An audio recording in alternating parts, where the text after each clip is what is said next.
Y tenemos un lugar, un espacio y un momento especial en el que podemos venir delante de ti a recalibrar nuestra existencia, Señor.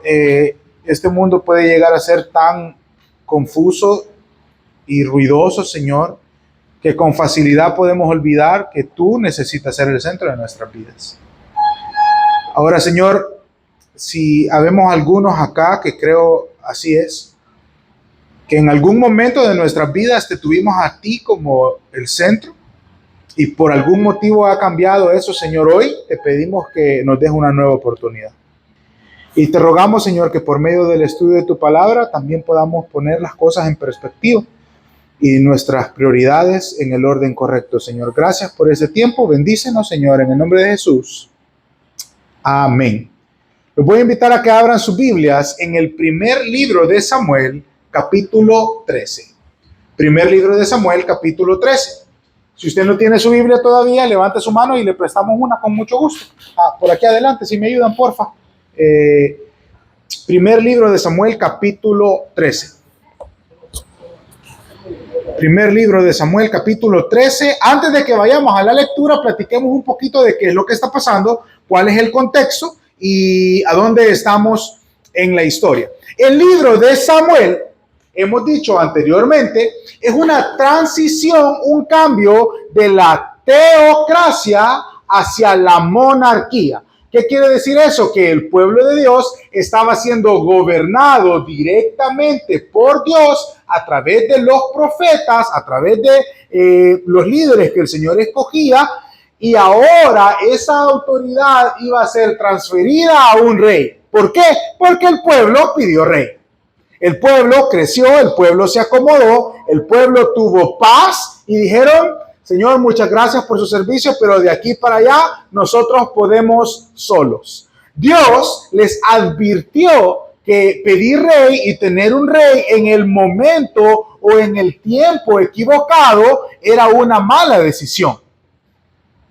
Pero como el pueblo insistió en pedirlo, bueno, entonces Dios les dio lo que ellos estaban pidiendo. Y de eso trata un poquito el capítulo 12, que es una repetición de un discurso que ya hemos estudiado en el capítulo 8, si no me equivoco, cuando Samuel le advierte al pueblo lo que va a suceder cuando ellos tengan un rey. Bueno, de eso se trata un poquito el capítulo 12. Entonces, el pueblo pidió rey, Dios les dio rey, y ahora Saúl había sido ungido y escogido como el primer rey de Israel. Todo marchaba bien.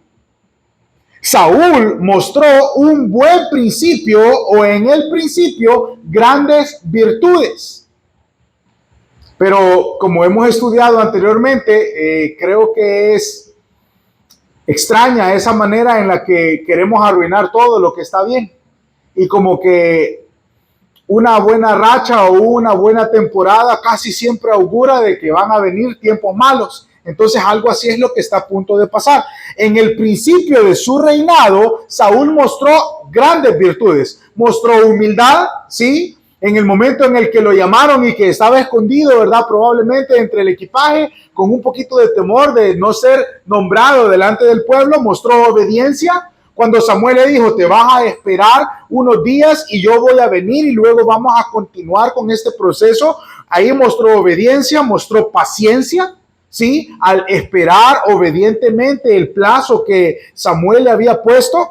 La semana pasada estudiamos que Saúl mostró compasión cuando ayudó a los desvalidos de Jabes de Galaad, a los que nadie iba a querer ayudar. Bueno, Saúl mostró esa compasión y esa mano de ayuda hacia estas personas. Mostró misericordia perdonando a sus enemigos que le habían menospreciado cuando fue escogido como rey. Y por supuesto también hablamos de que Saúl había dado la gloria a Dios por la victoria. Si la historia se detuviese ahí, Saúl quedaría enmarcado como uno de los mejores reyes de Israel. Pero lastimosamente la historia continuó adelante y surgió el capítulo 13, que es el que vamos a estudiar hoy. Entonces, mientras que ya hemos visto a Saúl con grandes virtudes que incluso platicamos, se semejaban a Jesús que iba a venir miles de años después, ahora vamos a ver el otro lado de la moneda y cómo esas virtudes se van a ir desdibujando en la vida de Saúl hasta que cometa terribles errores, terribles pecados. En ese contexto estamos para entrar al capítulo 13. Ahora sí, vamos a la lectura. Primer libro de Samuel, capítulo 13, versículo 1. Había ya reinado Saúl 1 año. Y cuando hubo reinado 2 años sobre Israel, esto quiere decir, habían pasado 2 años desde las primeras historias, escogió luego a 3,000 hombres de Israel. ¿Se acuerda alguien cuántos hombres tenían en la guerra que hicieron contra la serpiente Naas?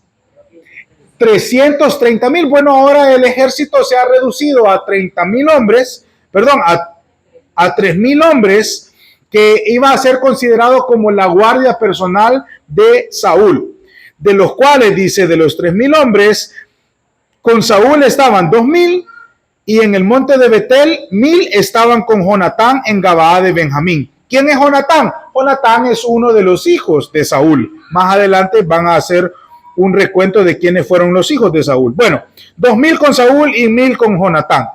Y envió al resto del pueblo, cada uno a sus tiendas. ¿Qué es lo que estamos viendo aquí? Bueno, ya había logrado vencer o rescatar al pueblo de Jabes de Galaad de manos de la serpiente, y ahora que todo parece ir bien, es tiempo tal vez de relajarse.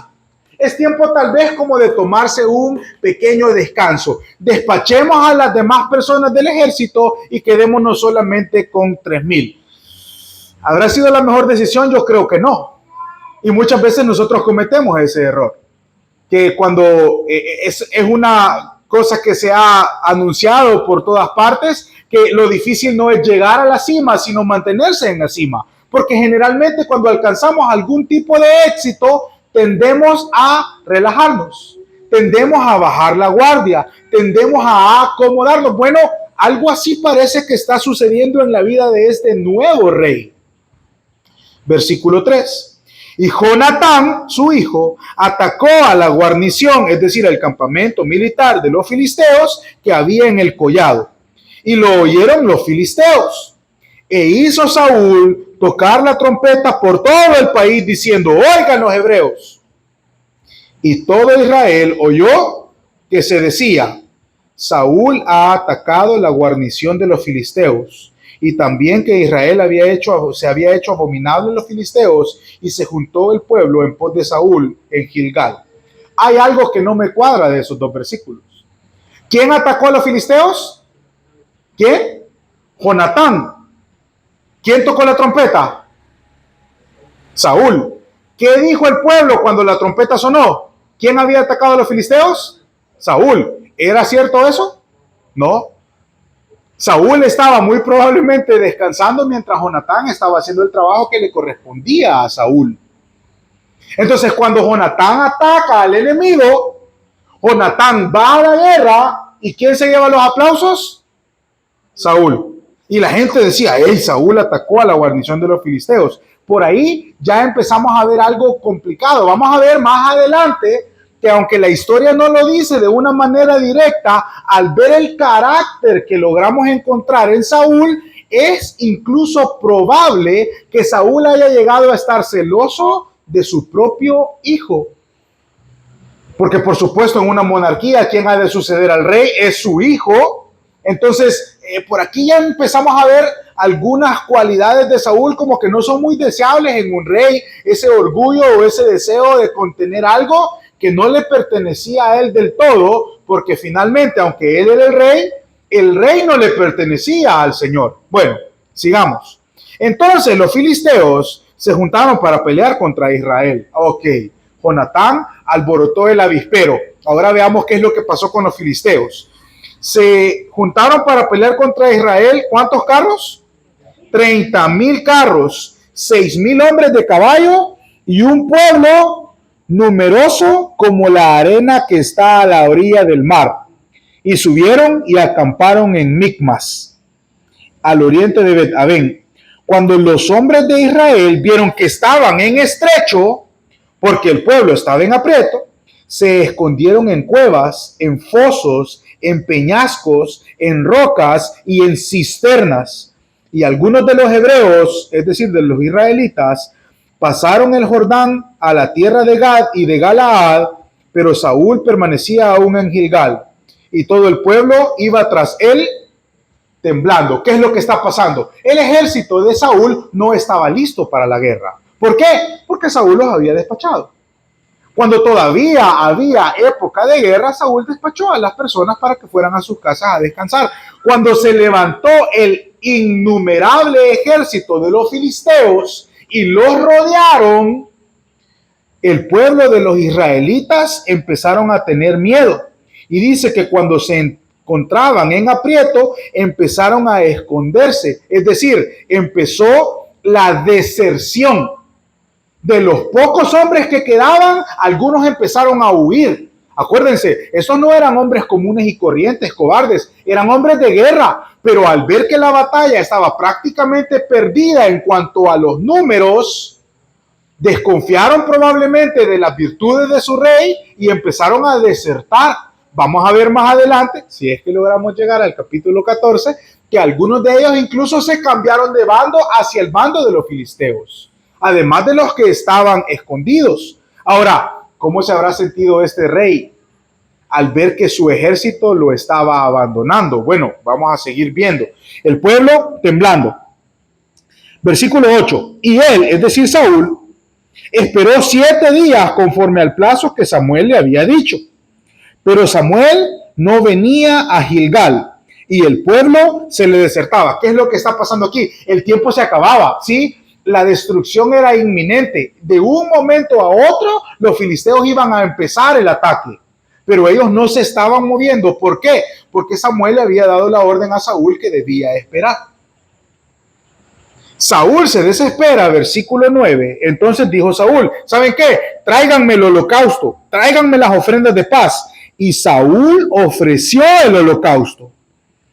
Y cuando él estaba terminando de ofrecer el sacrificio, ¿quién apareció? Samuel. Y Saúl salió a recibirlo y lo saludó. Y entonces Samuel le dijo, ¿qué has hecho? Y Saúl le respondió, como vi que el pueblo se me desertaba y que tú no te apurabas y que los filisteos estaban reunidos, me dije, versículo 12, ahora descenderán los filisteos contra mí a Gilgal, y yo no he implorado el favor de Jehová. Me esforcé pues y ofrecí holocausto. ¿Qué está pasando aquí? Samuel le había dado la orden a Saúl de esperar. Por supuesto, el pueblo de Dios no debía ir a la guerra antes de haber pedido la bendición del Señor para saber si debían ir a la guerra. Saúl sabía esto. ¿Sabe qué es lo que no sabía Saúl? Esperar. Esperó el plazo que le habían dicho, pero cuando vio que se atrasaba, dijo, no, a saber qué le pasó, y procedió a efectuar él una labor que le correspondía solamente a los sacerdotes. Había una diferenciación en la autoridad, ¿sí? El sacerdote era la autoridad espiritual y era el encargado de oficiar todo lo que tuviera que ver con sacrificios y ofrendas, y el rey era la autoridad política y militar del pueblo. Esas dos labores no se mezclaban. Ni el sacerdote debía ir a la guerra, ni el rey debía ofrecer sacrificios. Pero como Saúl no supo esperar, dijo, no, este quizás no va a aparecer, y se adelantó y traspasó la autoridad que le había sido asignada. Ahora, mire, ¿por qué es tan grave lo que hizo? Aunque todavía no hemos llegado a las repercusiones. El problema es este, que desde el principio estaba establecido que iba a haber uno, que iba a ser 100% rey, tanto como iba a ser 100% sacerdote, ¿sí? Y ese iba a ser Jesús, obrando en el sacerdocio y también en el reinado. Por eso es que esas dos labores estaban totalmente divididas. Saúl no tenía nada que ver con altares, con holocaustos, con sacrificios, con ofrendas. Ese no era su trabajo. Su trabajo era político y militar. Así es que Saúl se justifica, ¿sí?, delante de Samuel, se dan cuenta que Saúl no dice, mira, perdóname, me desesperé, discúlpame, no, sino que él empieza a justificar las decisiones que toma, y ese es el problema cuando a un rey pierde la cabeza. Y empieza a creer que no hay autoridades por encima de él y empieza a actuar por su propia cuenta. Versículo 13.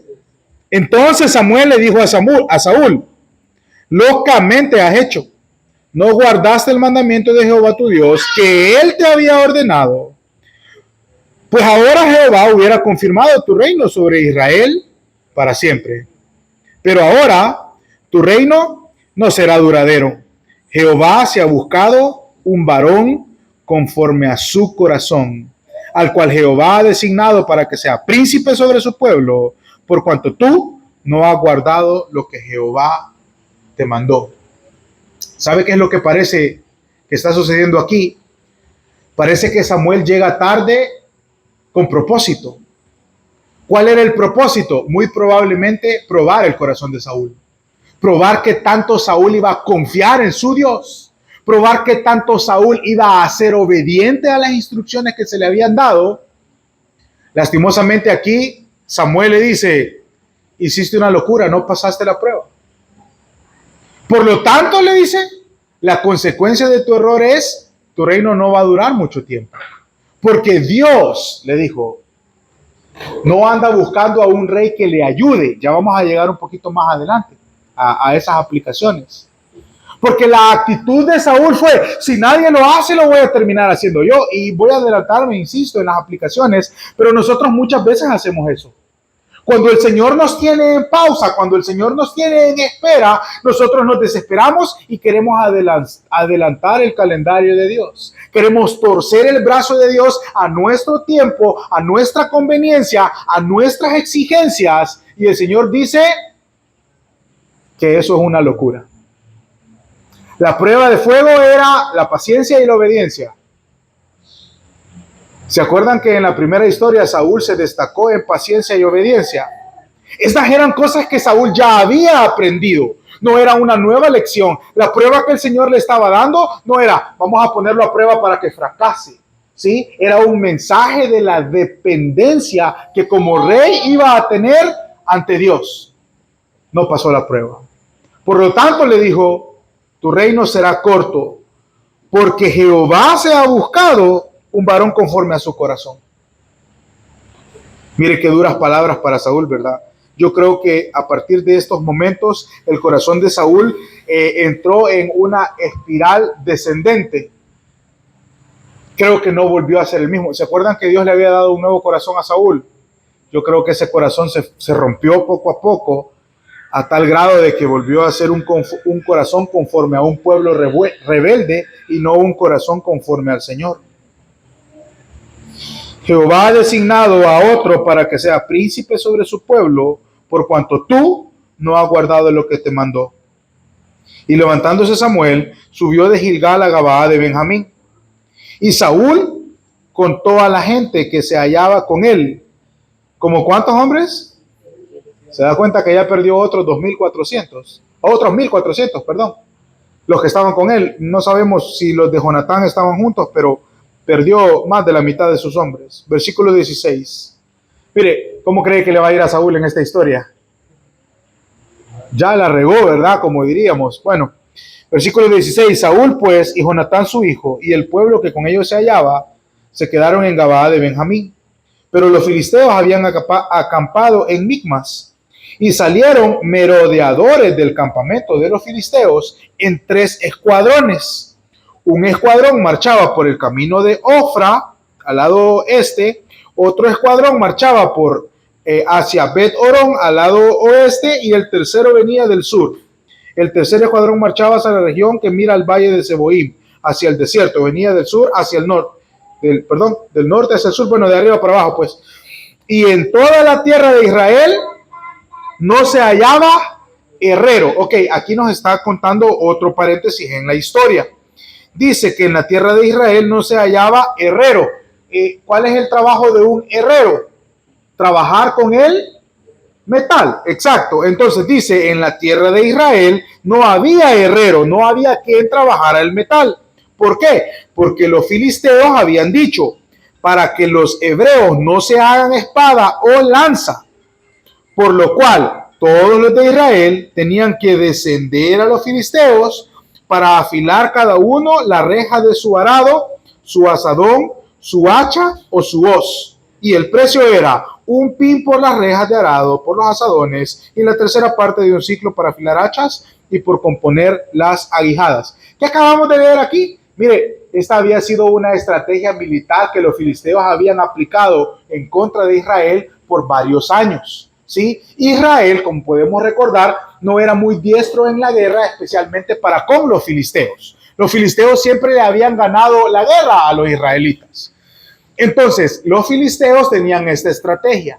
Habían determinado que en Israel no debían de practicar el trabajo con metales. Por lo tanto, si alguien quería afilar sus instrumentos de trabajo, que era su asadón, la reja del arado, el hacha o la hoz, todos estos instrumentos de metal que necesitaban ser afilados no se podían afilar en Israel.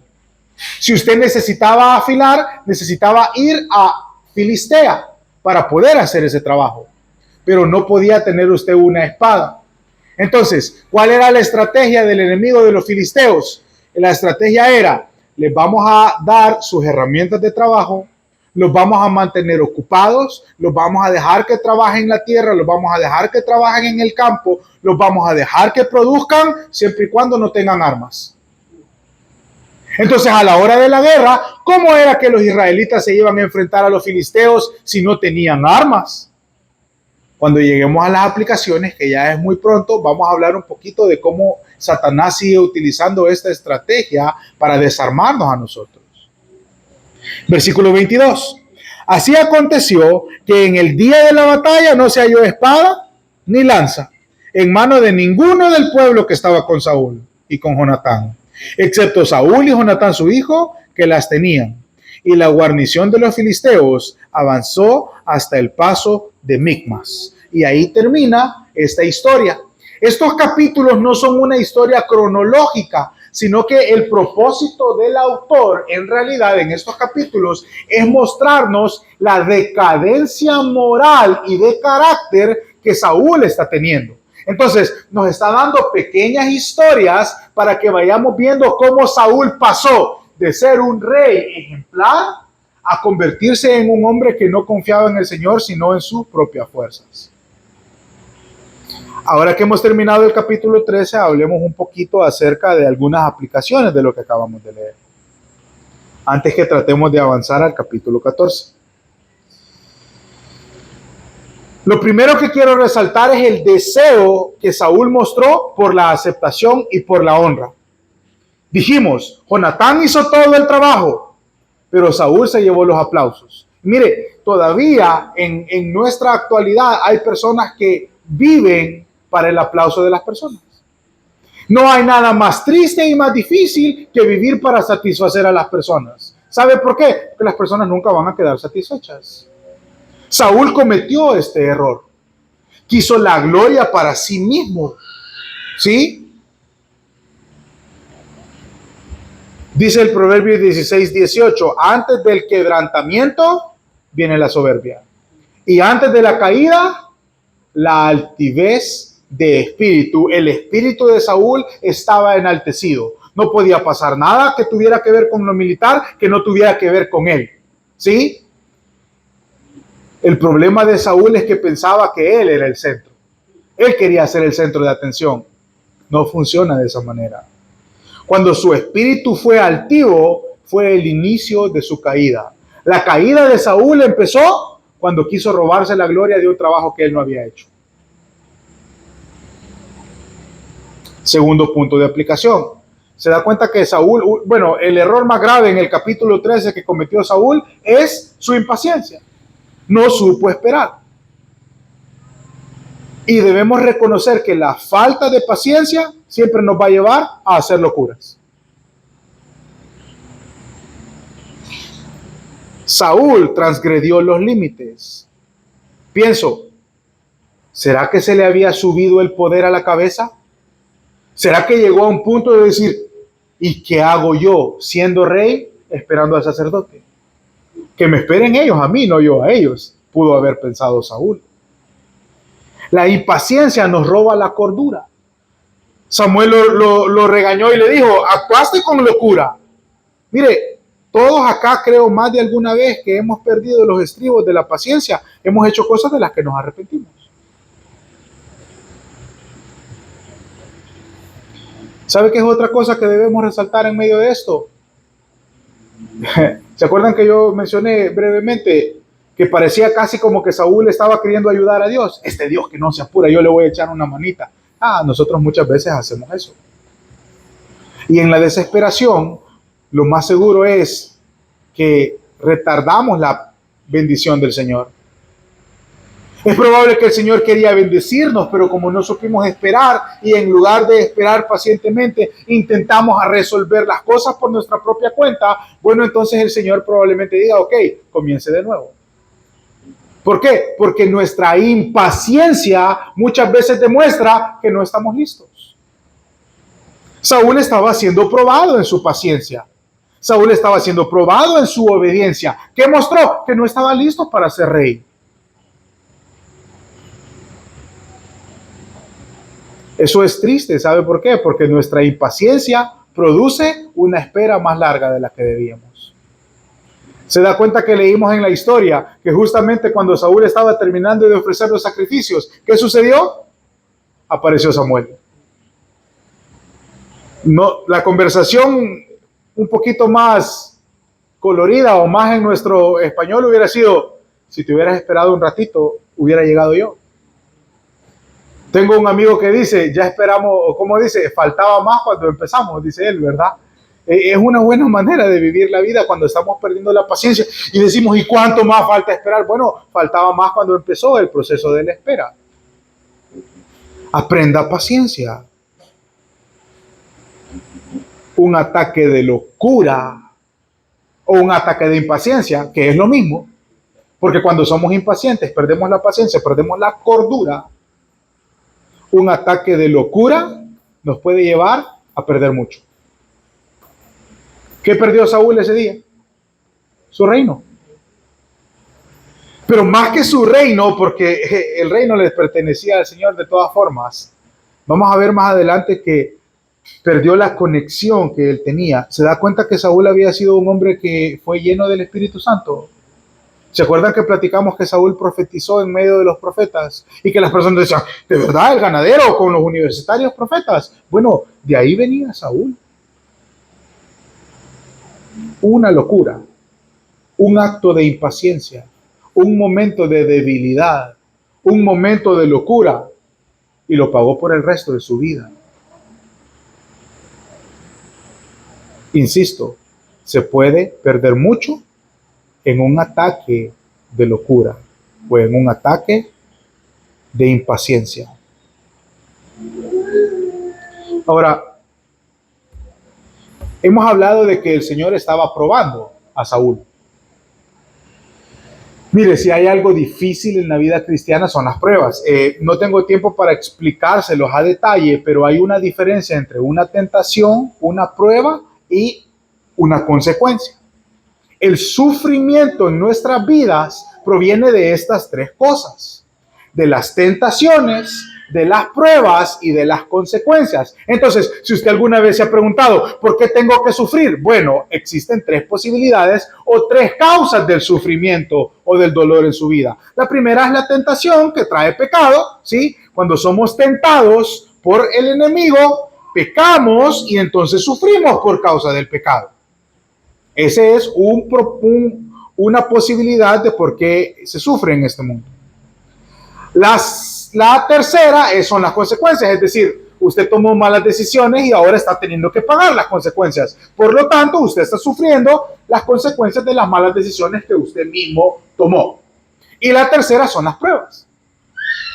Las pruebas son el examen, llamémoslo así, o la manera que Dios tiene de hacer que nuestra fe crezca. Saúl estaba siendo puesto a prueba. Mire, ¿tiene sentido o no tiene sentido? Dios había, ¿quién había escogido a Saúl como el rey? El pueblo. Claro, Dios se lo dio. Y porque Dios es soberano y no permite que nada suceda a menos de que sea su voluntad. Pero en realidad Saúl representa a un pueblo a un rey con un corazón conforme al pueblo.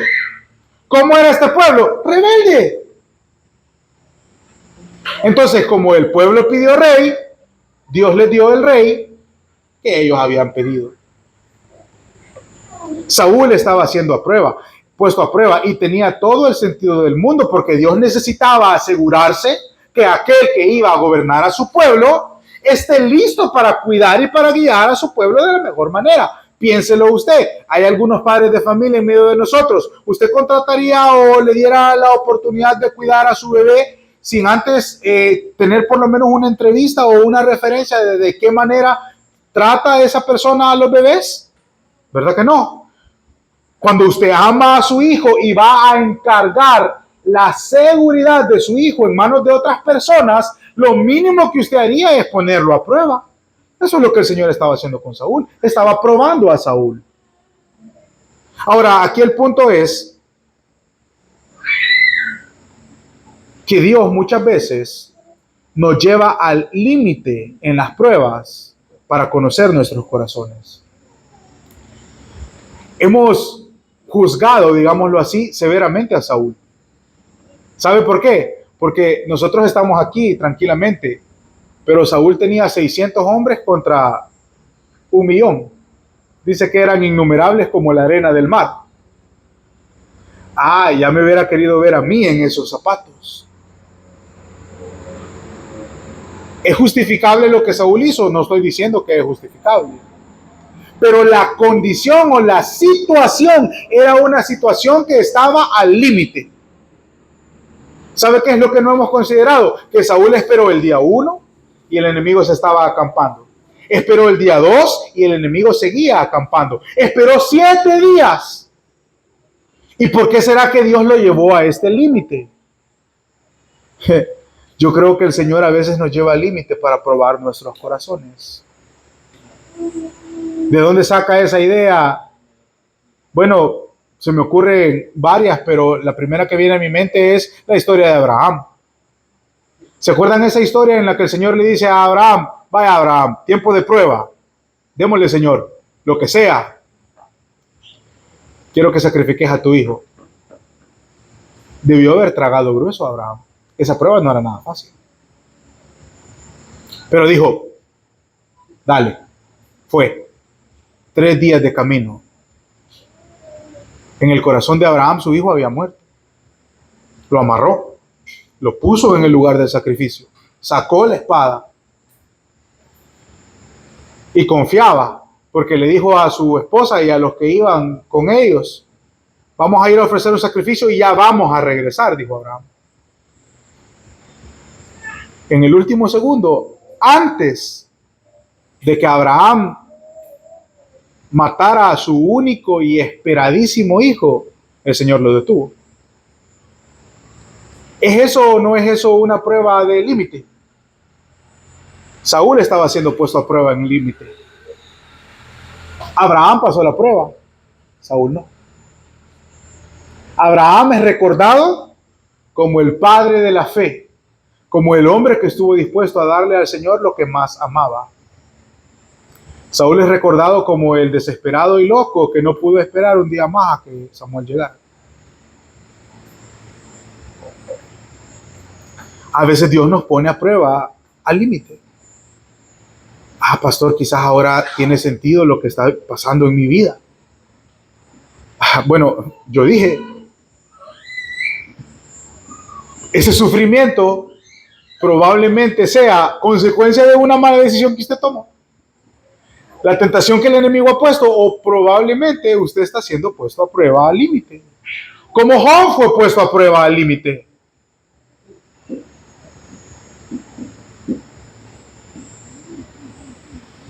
Difícil ser Saúl, ¿verdad? Un momento de locura le costó carísimo. ¿Sabe qué pienso? Creo que Saúl, en lugar de justificarse, debió haber pedido perdón. Es exactamente lo mismo que pasó con Judas y Pedro. Voy a traer esta historia al Nuevo Testamento. Judas traicionó a Jesús, ¿sí? Pedro también. Pedro lo traicionó 3 veces previa advertencia de Jesús 1 hora antes. Jesús le había dicho a Pedro, ay Pedro, de aquí a antes que cante el gallo vas a hacer esto, esto y lo otro. ¿Cómo vas a creer? Dijo Pedro. Bueno, cayó. ¿Cuál fue la diferencia entre Judas y Pedro? Que Judas no tuvo el corazón de arrepentimiento. Y que Pedro, cuando volvió a ver a Jesús resucitado, salió corriendo a pedirle perdón. Y Jesús le restauró. ¿Será posible que a Saúl le hubiera pasado lo mismo?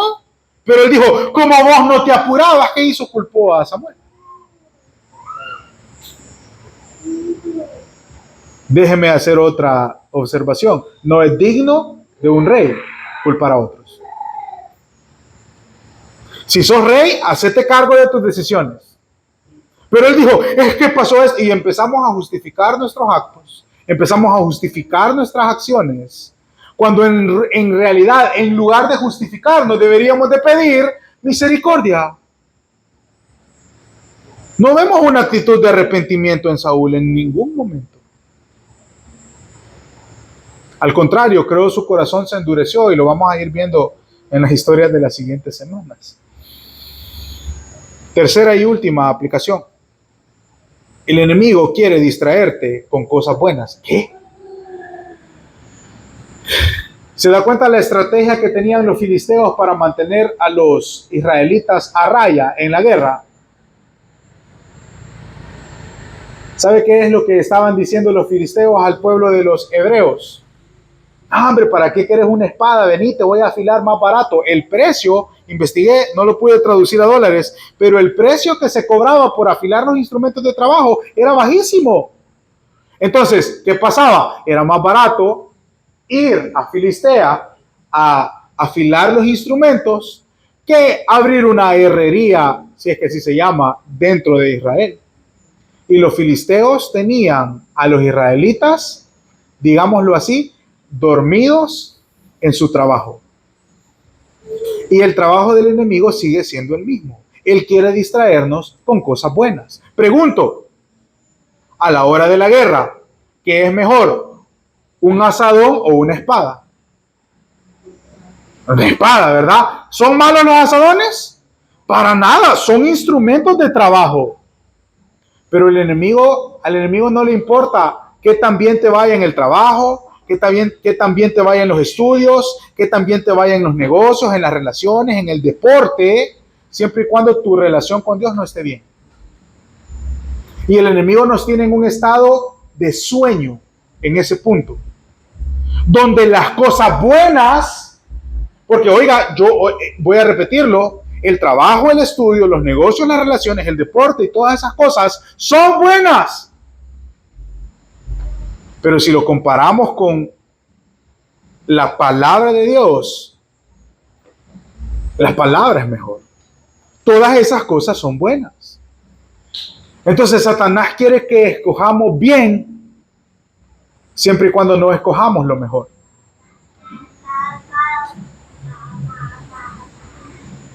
Sabemos la analogía. ¿Qué es lo que representa el arma para el cristiano hoy en día? Sí, lo que ellos no tenían era espada. Sí, los filisteos estaban contentos siempre y cuando los israelitas no tuvieran espada. Satanás está contento siempre y cuando nosotros no utilicemos nuestra espada. Y nuestra espada es la palabra de Dios. Entonces, mire, usted no tiene que estar viendo o haciendo cosas malas en su teléfono. Satanás va a estar contento siempre y cuando usted esté perdiendo el tiempo en su teléfono en lugar de pasar tiempo en la palabra.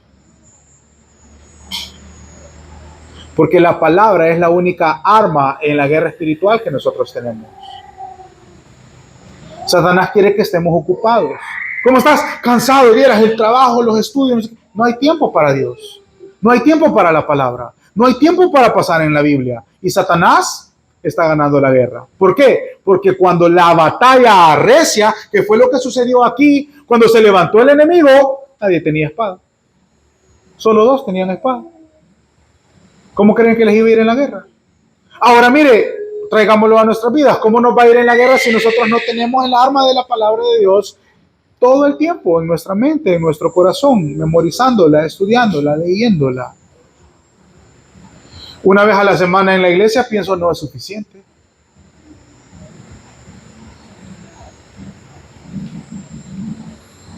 Satanás sigue utilizando la misma estrategia. Quiere sacarnos del combate. ¿Se acuerdan cuál era la estrategia de Naas, la serpiente, cuando les dijo que les iba a sacar el ojo derecho? Lo mismo, inhabilitarlos para la guerra. Es tiempo de que reconozcamos que esto es una guerra espiritual. Necesitamos un arma. Y la única arma que el Señor ha dejado para su pueblo es la palabra de Dios. Yo le invito, lea su Biblia todos los días. ¿Sabe qué es lo que va a pasar? Probablemente no va a entender algunas cosas. Una recomendación podría ser buscar el internet, pero el internet está lleno de un montón de cosas que tal vez no sean muy edificantes. Necesitamos escuchar la voz del Espíritu.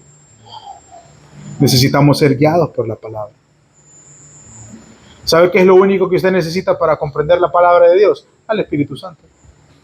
Y el Espíritu Santo está en su corazón desde que usted le entregó su corazón a Jesús. Entonces, por medio de la oración y la lectura de la Biblia, el Señor puede hablar a sus corazones. ¿Se da cuenta que eso es lo que venimos a hacer aquí los miércoles? A leer la Biblia. Claro, hay una pequeña instrucción y un par de aplicaciones, pero lo más importante y lo central siempre va a ser la palabra. ¿Cuánto tiempo le estamos dedicando a la palabra de Dios? Si ese tiempo es muy poco, entonces ahora todo tiene sentido, porque cuando la serpiente aparece, o cuando el enemigo surge en nuestras vidas, o cuando la prueba viene, o cuando la tentación se nos presenta, o cuando el sufrimiento aparece en nuestras vidas, estamos totalmente inhabilitados para pelear. Necesitamos pasar más tiempo en la palabra de Dios. Oremos. Padre, te damos gracias, Señor, por tu palabra. Y gracias, Señor, porque es el arma que nos has dejado para poder vencer al enemigo, Señor. Comprendemos que esta es una guerra, Padre. Y hoy reconocemos una vez más que separados de ti no podemos hacer nada. Yo oro por la vida de todos los que estamos acá, Señor, para que nos deje el valor y el ánimo de pasar más tiempo en tu palabra, Señor. Que cuando la guerra venga, que cuando la batalla arrecie, Señor, estemos listos con la espada del Espíritu, Señor, que es tu palabra. Quédate con nosotros, Señor. Danos una buena semana, que podamos pasar en oración y en lectura, Señor, en los próximos días. Y que cuando tú regreses, Señor, nos encuentres haciendo tu voluntad. Ayúdanos en nuestras debilidades, Señor. Si muchos acá tenemos problemas de paciencia y hacemos locuras, Señor, en medio de nuestra impaciencia, guíanos, Señor, enséñanos. Sabemos que muchas veces estamos siendo probados al límite, pero podemos confiar en tu Espíritu, Señor. Gracias por ese tiempo. Quédate con nosotros, Padre, en el nombre de Jesús. Amén.